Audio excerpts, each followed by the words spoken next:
Another quick thing that you might do, but it's not going to be necessary for our case, is basically when we finish up, we have the style.css. We can actually open up the file location, so we can reveal in Explorer. You're gonna see that this is 10 kilobytes. So this is gonna go on the internet, right? And the reason why, well, we have a lot of text here, so obviously it's gonna take up a bit of space. But what also takes up size are these empty spaces. So we have a bunch of empty spaces here. So we can even further reduce our CSS by getting rid of all of these spaces. Now you don't need to do this manually.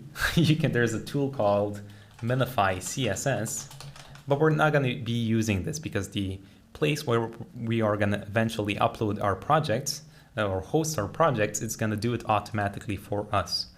But let me kind of show you. So we can grab everything from here, style.css, and paste it in here, and we can click on Minify, and there we go. Take a look, that got rid of all these spaces. It still works. It doesn't have any issues or anything. It just gets rid of all these spaces. And you can do the same thing with your HTML as well. So if we click download, let's kind of take a look at the size of this. This is going to be 7 kilobytes. Okay, so we've reduced it by 3 kilobytes. It's not a big deal. That's why I kind of don't want to really focus on this one that much, because images is probably one of the biggest reasons and biggest resource eaters out there. Okay, so I would rather have you focus extra on reducing the size of the images rather than maybe 2 kilobytes on your CSS. But again, it doesn't really matter, this one, and even the HTML, because right now we're going to jump over to Netlify and we're going to upload our project and deploy it. Yay!